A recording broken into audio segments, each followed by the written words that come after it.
আসসালামু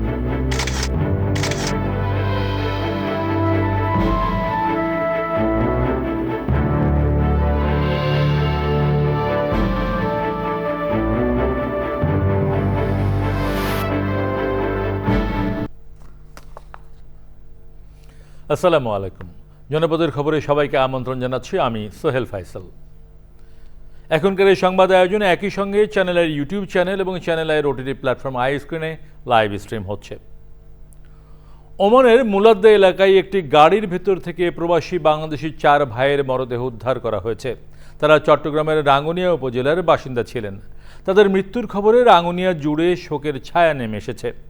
ওমানের labour councillor জানিয়েছেন, তাদের মরদেহ পরিবারের কাছে হস্তান্তরের জন্য প্রয়োজনীয় পদক্ষেপ নেওয়া হচ্ছে। ওমান থেকে মোহাম্মদ হাশেম চৌধুরীর পাঠানো তথ্যচিত্রে আমিনা রহমান সুপ্তির রিপোর্ট। বুধবার দুপুরে ওমানের মুলাদ্দা এলাকায় একটি গাড়ি থেকে 4 ভাইয়ের মরদেহ উদ্ধার করেছে ওমান পুলিশ। আকস্মিক এই মৃত্যুর কারণ এখনও জানা যায়নি। নিহত 4 ভাই হলেন মোহাম্মদ রাশেদ, মোহাম্মদ শাহেদ, মোহাম্মদ সিরাজ ও মোহাম্মদ শহীদ। তাদের বাড়ি চট্টগ্রামের রাঙ্গুনিয়ায়। তারা রাঙ্গুনিয়া লালানগর ইউনিয়নের 5 নম্বর ওয়ার্ড বন্দা রাজার পাড়ার এলাকার আব্দুল মাজিদের সন্তান। তাদের স্বজনেরা জানিয়েছেন, পরিবারের 5 ভাইয়ের মধ্যে 4 ভাই ওমান প্রবাসী ছিলেন। 16ই মে তাদের দেশে ফেরার কথা ছিল। এজন্য কেনাকাটা করতে বের হয়েছিলেন তারা। ফেরার পথে এই ঘটনা ঘটে। প্রাথমিক তদন্তে ওমান পুলিশের ধারণা, দীর্ঘক্ষণ গাড়িটি চালু অবস্থায় স্থির থাকার ফলে এর এসি থেকে কোনো বিষাক্ত গ্যাস নির্গত হয়ে গাড়ির ভিতরে ছড়িয়ে পড়তে পারে। সেই গ্যাস থেকে তাদের মৃত্যু হয়ে থাকতে পারে। ঘটনার তদন্ত চলছে। মরদেহ স্থানীয় পুলিশের তত্ত্বাবধানে হিমাগারে রাখা হয়েছে। গাড়ি চালু অবস্থায় 4 জনকে মৃত অবস্থায় উদ্ধার করে তারা প্রথমে মিলাদ্দা হসপিটালে নিয়ে যায়। এরপরে তারা মাস্কেটে রুসাইল মিলিটারি হসপিটালে হস্তান্তর করে। ওমানের লেবার কাউন্সিলর মেয়র রাফিউল ইসলাম জানিয়েছেন, মরদেহগুলো যত দ্রুত সম্ভব তাদের পরিবারের কাছে হস্তান্তর করতে প্রয়োজনীয় পদক্ষেপ নেওয়া হচ্ছে। 4 ভাইয়ের আকস্মিক মৃত্যু মেনে নিতে পারছেন না স্বজন ও এলাকাবাসী। বারে মেসি বলতে আছে যে চারিজন কি মারা গেছে, এরকম শুনছি সবার মুখে মুখে।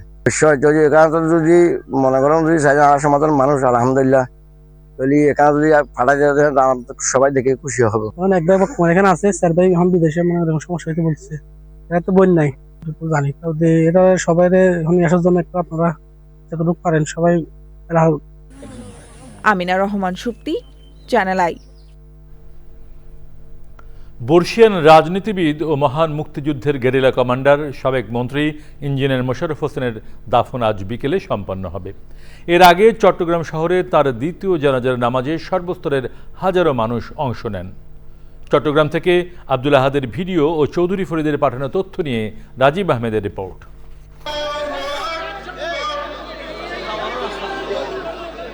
বীর মুক্তিযোদ্ধা ইঞ্জিনিয়ার মোশাররফ হোসেনের দ্বিতীয় জানাজা চট্টগ্রামের জামিয়াতুল ফালাহ জাতীয় মসজিদ ময়দানে সকাল 11টায় অনুষ্ঠিত হয়।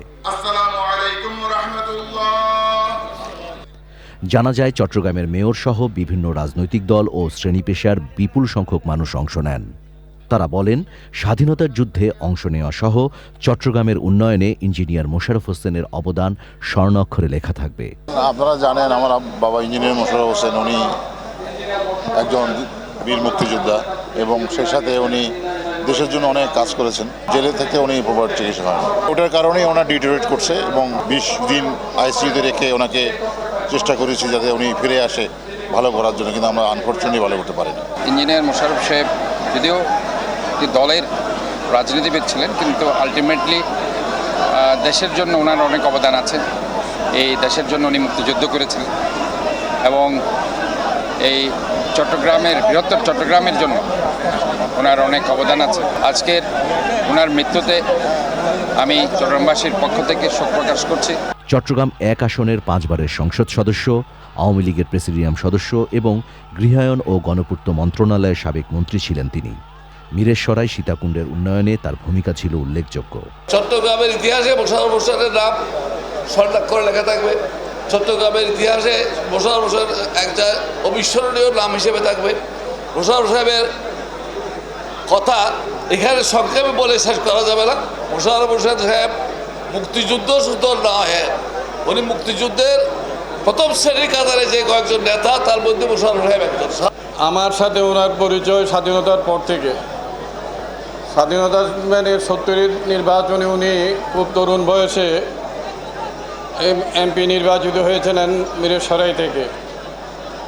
এখানে তো লম্বা বক্তৃতার বিষয় নাই, একে একে সব শূন্য হয়ে যাচ্ছে, মুক্তিযোদ্ধারা চলে যাচ্ছে, আজকে দেশ নানাভাবে বিপদগ্রস্ত।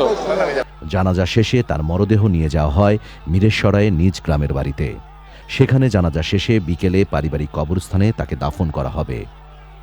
Rajib Ahmed, Channel I. পটুয়াখালীতে বিশ্বকবি রবীন্দ্রনাথ ঠাকুরের ১৬৫তম, জাতীয় কবি কাজী নজরুল ইসলামের ১২৭তম জন্মবার্ষিকী উদযাপন উপলক্ষে আলোচনা সভা ও সাংস্কৃতিক অনুষ্ঠান হয়েছে। অনুষ্ঠানে প্রধান অতিথি ছিলেন জেলা প্রশাসক ডক্টর শহীদ হোসেন চৌধুরী। স্বাগত বক্তব্য রাখেন সাংস্কৃতিক ব্যক্তিত্ব আনোয়ার হোসেন বাদল। আলোচনায় অংশ নেন অতিরিক্ত পুলিশ সুপার মোহাম্মদ সাজিদুল ইসলাম, জেলা জামায়াতে ইসলামের আমির অ্যাডভোকেট নাজমুল হাসান, অধ্যাপিকা লাইলা ইয়াসমিন সহ অন্যরা।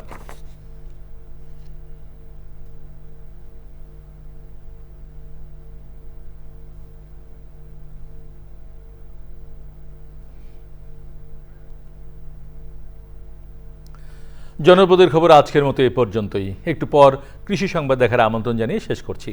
সবাইকে ধন্যবাদ।